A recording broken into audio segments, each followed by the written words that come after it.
this is the only true teaching of non-duality. Woohoo! That is a very exciting title, methinks.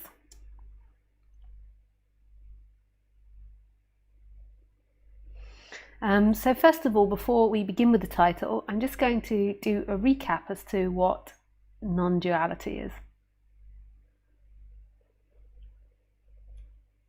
And then I will go into the title. What is non-duality? So the assumption is that there is a person that exists as a separate entity inside the body. So there is somebody that is looking out through these eyes, experiencing a separate world. And that somebody has personal volition, doership, and it believes that it maneuvers around this world through time. It believes that it was born, I don't know however many years ago you were born, 20, 30, 40, 50, 60, 70, 80, 90, 100 years ago, and that person that was born those many years ago is what is sitting and experiencing now.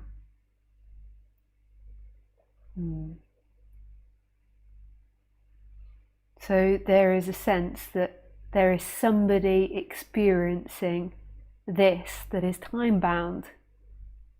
And there's also an image to it and an energy to it. And often our image of it is kind of from the third person. You're kind of looking at yourself. And then there is this feeling, this energy of feeling you.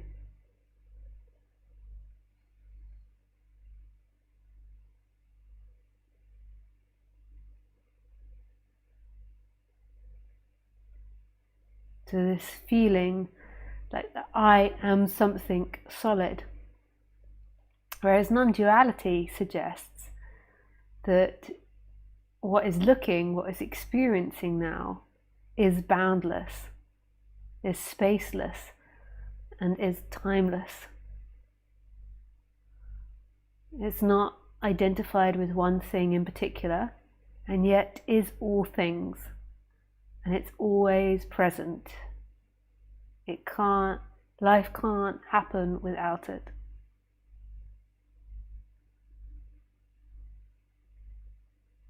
So that is what the person thinks. Like, I have to exist in order for there to be consciousness.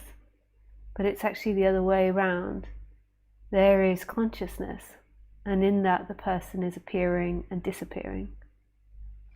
And so what do I mean by consciousness? Consciousness is a funny word, and a lot of teachers have stopped using the word consciousness.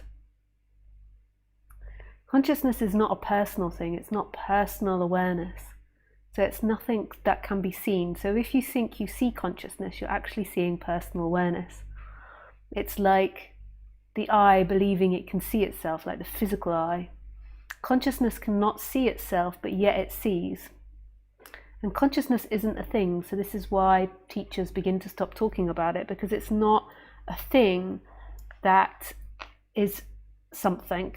So we have these grand names for it, like universal consciousness and all looking or all knowing, but it's not a thing, or all intelligence or intelligence. It's not limited to one thing, so you can't ever pick it up and be like, oh, this is consciousness. I have consciousness. You can't break it, you can't lose it. It's not in the subject-object world. And that's your experience now, but the mind, the person, is focused on a separate experience. Your experience now is that there is consciousness, and that consciousness is everything. So there's not unconsciousness there. There might be unconsciousness there on the human level. We unfortunately have this language in English, like my subconscious or unconscious. We're not talking about the personal awareness or the personal consciousness. We're talking about that consciousness at the fundamental awakeness of life.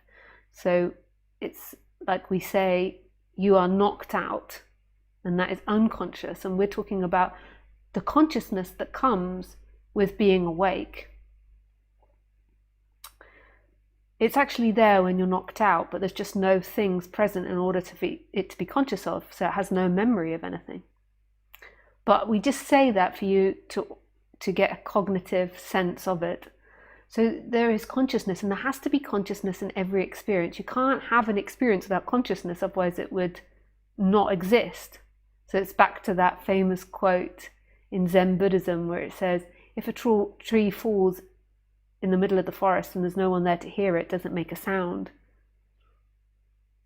Like there cannot be experiencing without consciousness.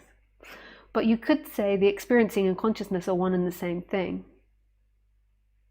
You could say the objects which are perceived are the same thing as consciousness, because consciousness isn't behind the eyes or from behind the person. The consciousness is in all things.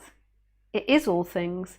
So it can't be found. It's there. It's the table. It's the computer. It's my cup. It's the light. It's the window. It's the dog. It's everything that is perceived. And there is no inside or outside that. It's not like, oh, this is inside Lisa's consciousness. There is simply consciousness. The inside of Lisa's consciousness or outside of Lisa's consciousness comes from time. In this very moment, right here, right now, consciousness cannot come and go and does not have a limit to it. It's limitless. It is everything that is appearing, which is infinite. In fact, you could say it's beyond infinite. It is beyond language. It's beyond conceptual thinking.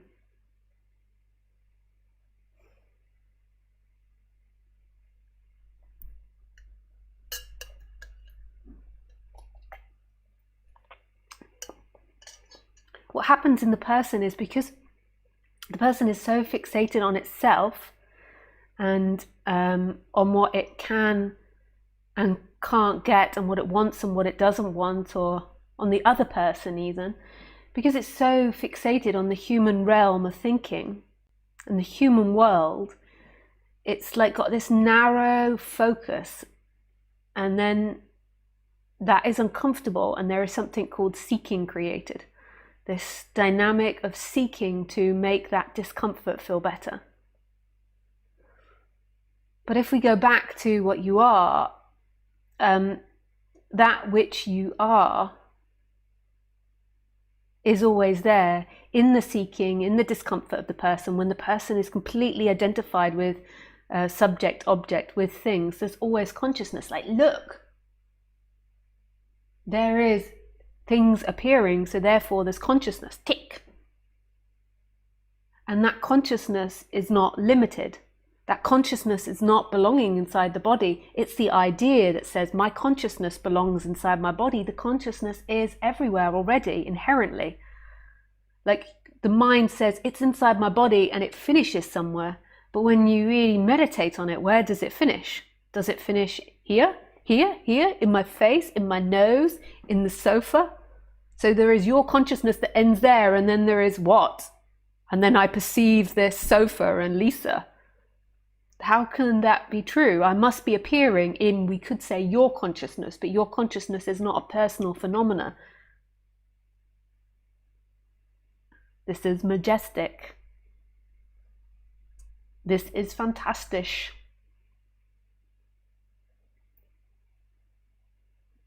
So consciousness is inherently free, and consciousness has another side to it, which I think in like traditional Vedas, it would be called the feminine. So the feminine side of this consciousness of what you are is this I am. And the I am and the consciousness aren't actually separate. They're one and the same thing, which is no thing and all things. And the I am is the sense of existence, and this is the love part.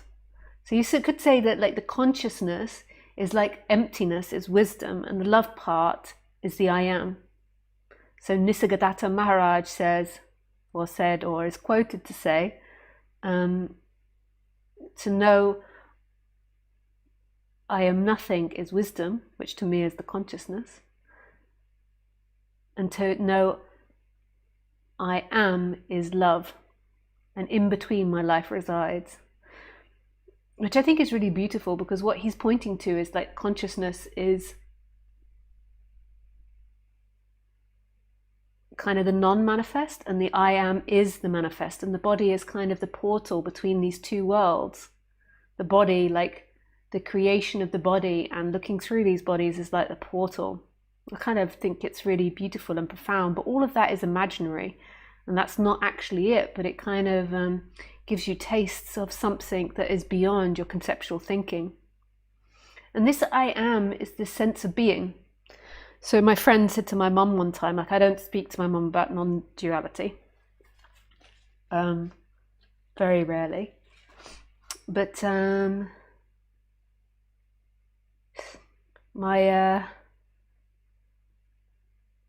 friend said to my mum when she was 70, she said, I don't feel like I'm 70. And he went, no, you feel like you're the same as when you were 21, or when you were 13, or when you were 30, or 40. And she was like, yes, I do.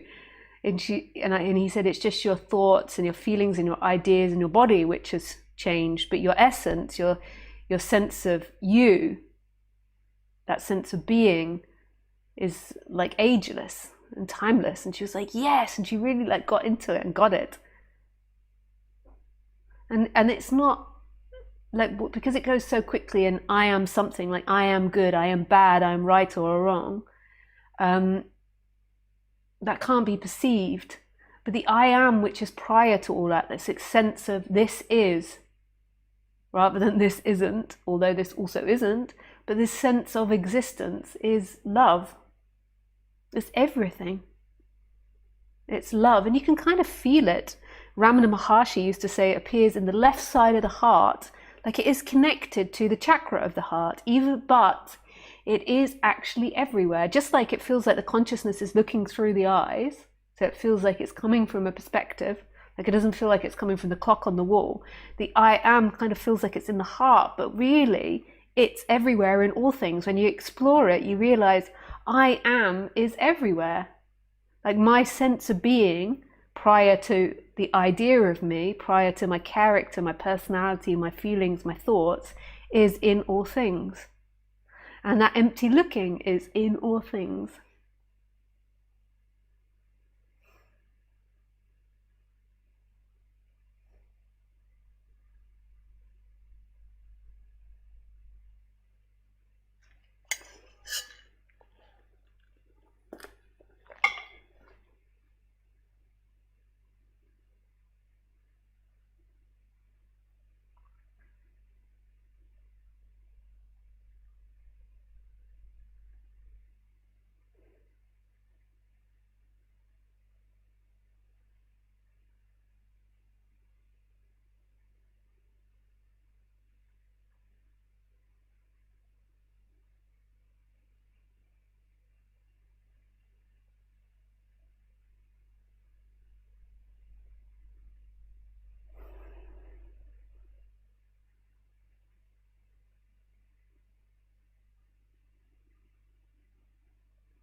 So what we are, our essence, is absolutely wordless.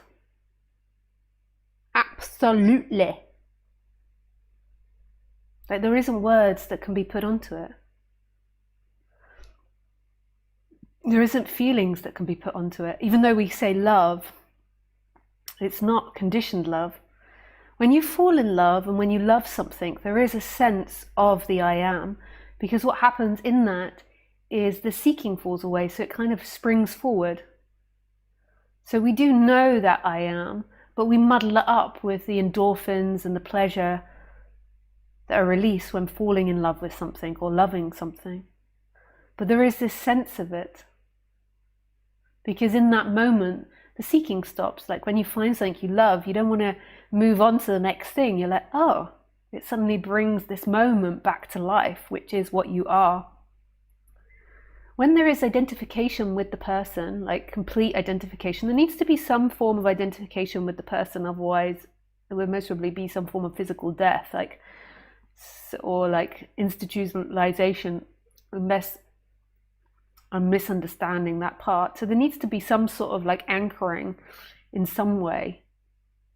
Like if there was no identification, to me it's like the body wouldn't be able to function. So there's some form of identification happens, but when there is like total identification or a lot of identification, so when there isn't like a massive grounding in what you are, then seeking arises. And this seeking deadens everything. It makes everything feel removed because you're not really here. You're in the seeking, you're in the timeline, you're in past and future. And it kind of like happens automatically, and it's not just thoughts, it's feelings. It's kind of like you're dreaming in this other world, and then what's actually happening sort of feels a bit dead because you're in this other world. You kind of feel removed from it. But because there's no comparison, and because most of society is like that, there's no sense of that. I'm not talking about not having difficult or uncomfortable emotions or uncomfortable thoughts. I'm talking about this identification and this seeking. So I'm not talking about the removal of thoughts or feelings. It's an identification. It's like that person is center stage and you're kind of lost in the fog of it. Or there's just kind of a dense fog, and that feels real, and there's not this other world. There's not this like intimacy with what is. There is like this intimacy with what's not, with the illusion. And this illusion is like a dream, like a waking dream.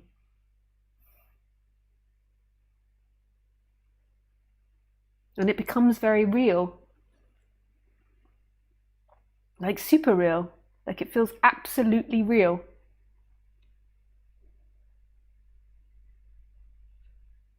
Absolutely real.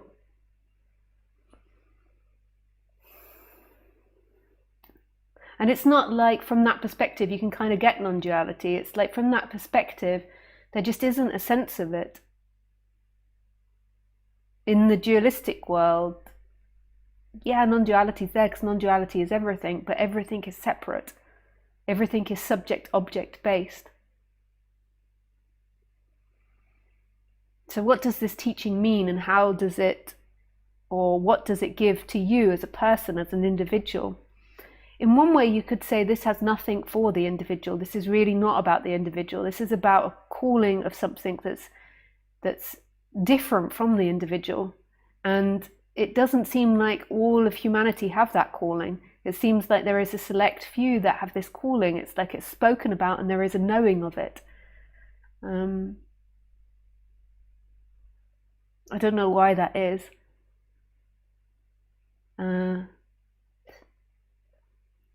But in one way you could say it doesn't give anything to the human. It's not a time-bound thing. It doesn't necessarily fix your emotions or your karma on the human level. If you had a tendency towards anger, it could be that goes, but it could be that stays. Or if you had traumas, it could be that goes, but it could also be that it stays. It's really not about the person becoming something. Like the person has karma, and you can improve that karma, and waking up can improve that karma. From my experience, it improved my karma as Lisa. Like, and what I mean by karma is my habits, conditions, and traumas, but there's still that there. Lisa still has the qualities of Lisa and responds in ways in which she responded in the past. But it's not really about that. And if that's your hope, that it's going to improve you, which normally is always the hope on the personal level, it's not realistic. You know, if you want to improve you, you have to go to therapies, which are often included in non-dual teaching, and in some not. So you have to go to therapies, to emotional release workshops, spiritual workshops, all these different things to help improve the person's condition and understanding its karma. Like in yoga, so in traditional Vedas, there's the yoga, breathing techniques, devotion, all these different practices which help improve your karma. But it's not that you get to the end of your karma and then you wake up. That's the dream of the person, because that's how our stories work. It's like the gold at the end of the rainbow. So our storytelling is about us having obstacles and overcoming those obstacles. So we like this narrative of that we do all this karma to help ourself wake up, and at the end of the story is the enlightenment. We like that narrative. It works for us, and it's sold a lot in spirituality. I was watching this advertisement that came up on my video from Gaia House. They do a streaming service, and there was an advertisement for a documentary, and they were really selling this like big dramatic spiritual search, going to all these spiritual teachers, and I could see how they were like making it into a thing. And to make it into a thing, they were going down all the spiritual paths, you know, speaking to sadhus and speaking with people where it seemed very spiritual, and then doing practices of meditation and yoga. And that's beautiful. I'm not criticizing it, but it goes into our storytelling and the way in which we create a collective reality as humanity, or most of humanity, is through storytelling. And we like this idea of overcoming obstacles. That's what all our stories and films are based on.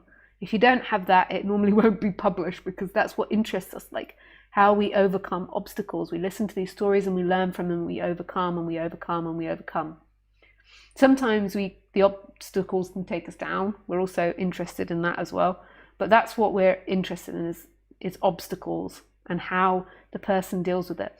So having this story of going through a path and you becoming enlightened works with our imagination.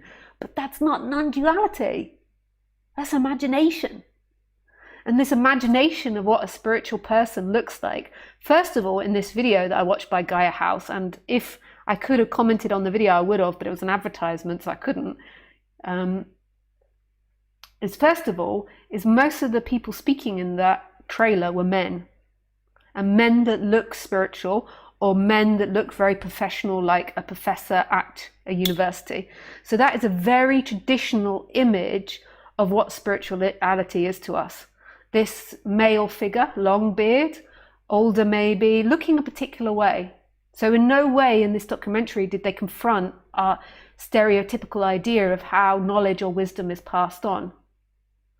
They did have one woman speaking, but I don't even think she was speaking about spirituality. I think she was maybe speaking about I can't remember. So, you know, we've got the university professor, we've got the gurus, you know, we've got the old man with the pipe, you know, this idea, this stereotypical idea of what wisdom is. And if it's a woman with wisdom, it's more associated with a very motherly, healer kind of figure. And that's what our archetypes of these teachers are. So like Gangaji is a really good archetype for a female spiritual teacher, because she's super motherly. She's got such a divine and heavenly voice, but she fits into this like motherly figure. And these are the two, but it's predominantly men that are the teacher. I'm sorry, I'm not meaning to go off on a patriarchal rant, but it's just our ideas. I'm just trying to fill in these stories, and it does fit into the title that we tell.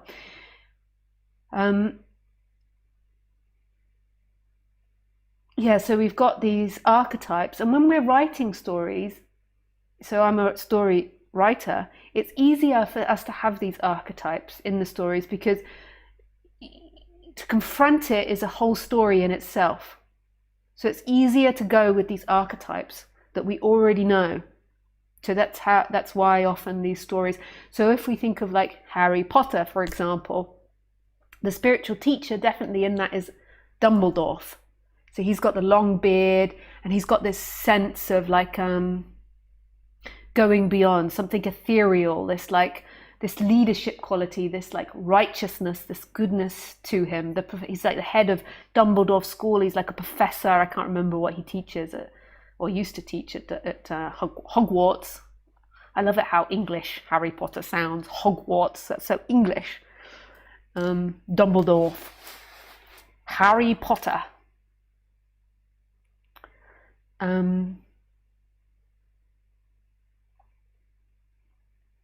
Yeah, so this is what we're presented with. What we have now, you know, and what we've had since the 70s, and we most probably had it before then, but it's really prevalent and in our media of what we can see now is we have a rebellion against this stereotypical notion. So over the last like 60, 70 years, we've had like a rebellion against the typical image of a guru. Like we had Osho, even though he looked like a typical guru, he, you know, bought all these Rolls Royces and just was like really outrageous. And who else have we had? We had lots of like alternative teachers, and then if you go into non-duality, we've got lots of like anti-gurus, like Carl Rentz.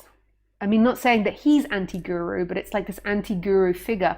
Or we've got and I'm not commenting positive or negatively on this, I'm just saying we've got what is that teacher, Paul Hederman, you know, with all these tattoos and been in is a teacher of AA, was a drug addict. And, you know, some of these people I'm speaking of, I love them teachings. It's not me commenting either way. I'm just like trying to give you images.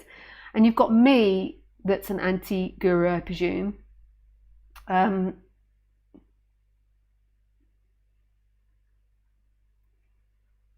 you don't really have that many women anti-gurus. It's a bit harder for that to penetrate. You know, in spirituality, what really works for the woman is if they have this like motherly domain. But we have lots of male anti-gurus. If you can think of women anti-gurus, please put in the box. So the reason that I'm an anti-guru is I don't look like a guru. So my stereotypical image that comes across in YouTube is most probably like a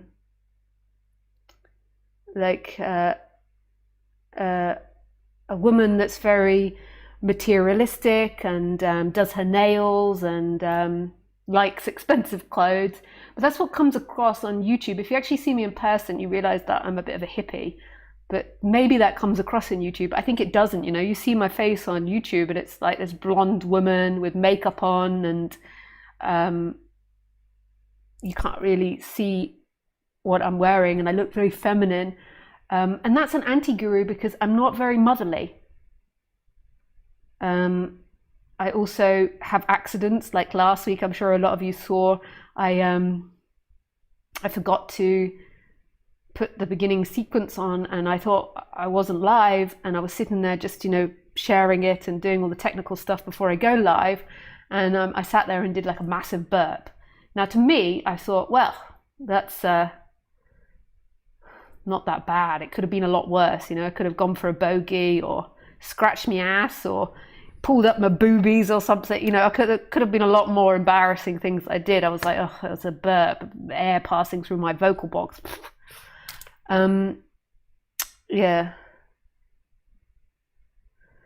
So when I started, though, 11 years ago, I think I started teaching. You know, it wasn't so common. Now there's lots of young women that are doing what I did that look similar to me, and like when I say lots, they're not like really popular, but there is women coming up doing that. But when I started, there wasn't that many, and it caused a lot of controversy, and people liked it and people didn't, you know. It's like they click on the video because they're like, how could she have any knowledge? She surely needs to be stupid and very materialistic and just concentrating on money and getting what she wants in life. Yeah.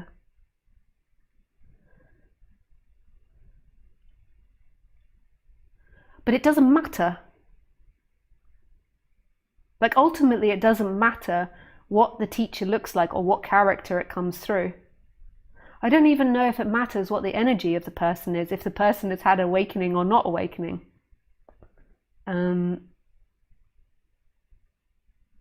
What matters is there is a resonance with something that's deeper. There is a remembering of something which goes beyond themselves. I think, but I ultimately don't know what really matters. But all these ideas that we have of the guru is bad, or this one is bad, or this one is bad, or this one is right, or that's not right, that is our love for stories. That is our love for this polarity of good and bad. You know, our stories play off of that. Like Harry Potter was written like over 20 years ago, I think, like 20, 30 years ago, 97, I think the first book was published.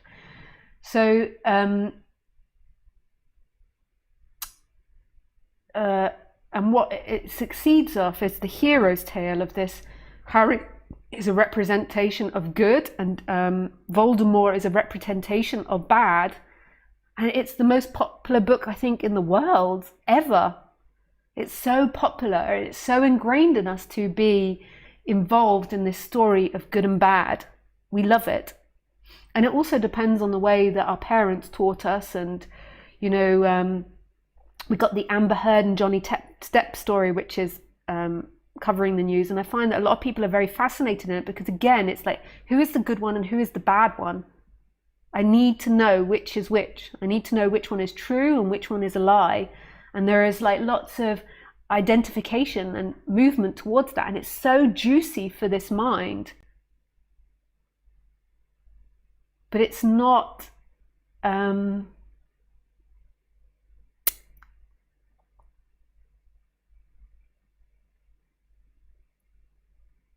it's not relevant in teaching or in non-duality. So the idea of, what is the title of this talk?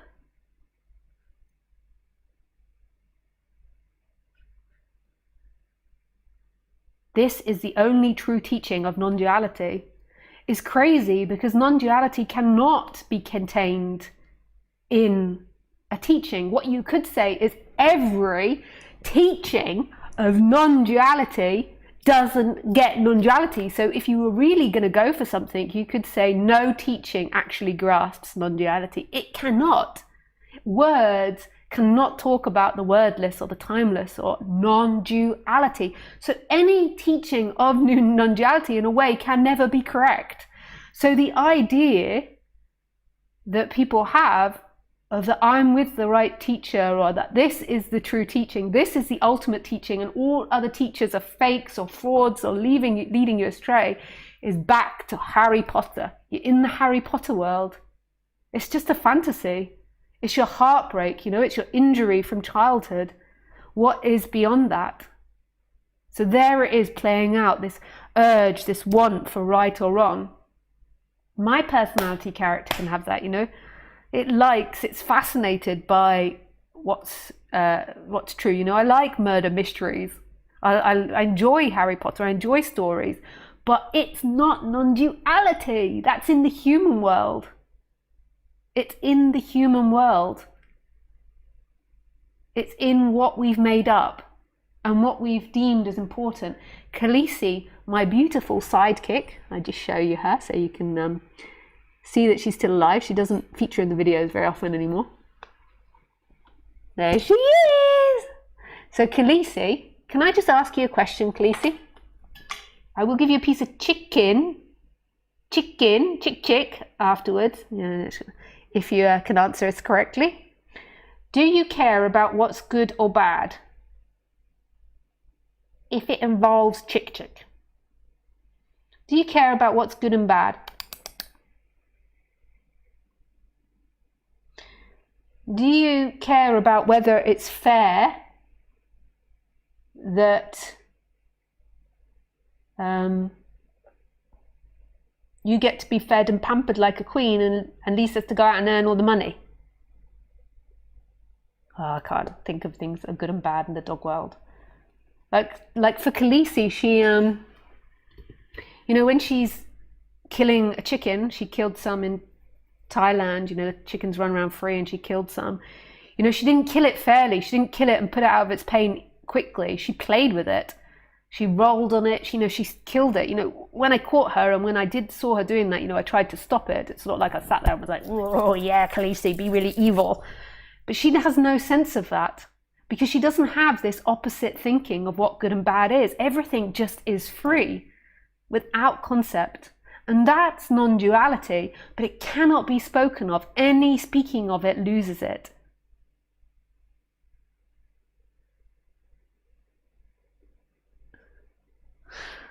Whoops.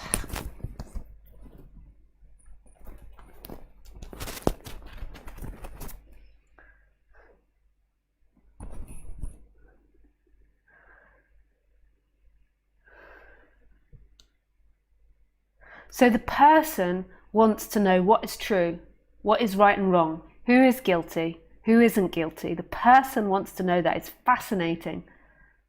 That's what all stories are based on. When you watch Netflix this evening, when you read your book this evening, like, look at it. What is it based on? Good and bad, right and wrong, morality, and what is experiencing it. So in that film, like whatever you're watching, so say you're watching Star Wars, so there is the characters. You've got Luke Skywalker fighting against Darth Vader, so the dark side. So in the film, imagine if Luke thought, okay, if I kill Darth Vader, which is actually my father, then I will be liberated. Like, I will become enlightened.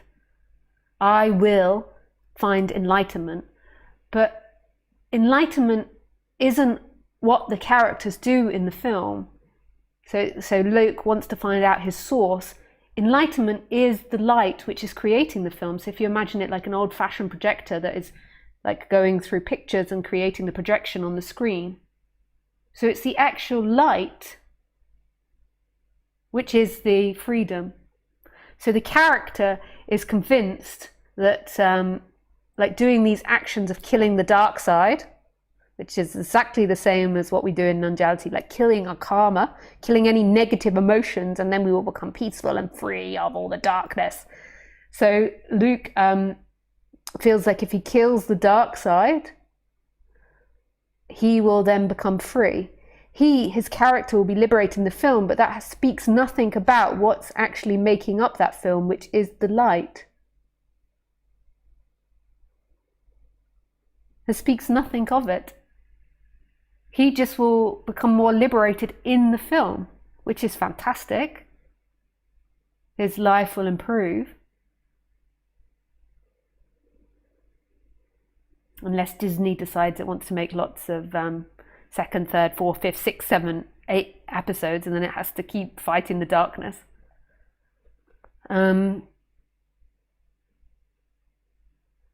But it doesn't speak about the source of everything. So him actually waking up is him knowing beyond his thoughts that what animates him is the light of the film. And that's not something that can be expressed. It's not something that can be thought about. It's deeply knowing, which is beyond the intellect, that the light is moving. The light is creating, not him. He is a fragment of the light. He is colours in the light. And it appears and it disappears. And his character doesn't die. So if he dies in the film, his character doesn't die. The light moves on to something else. And that's exactly what's happening here, sort of. Well, not exactly. It's all pointers. Yes.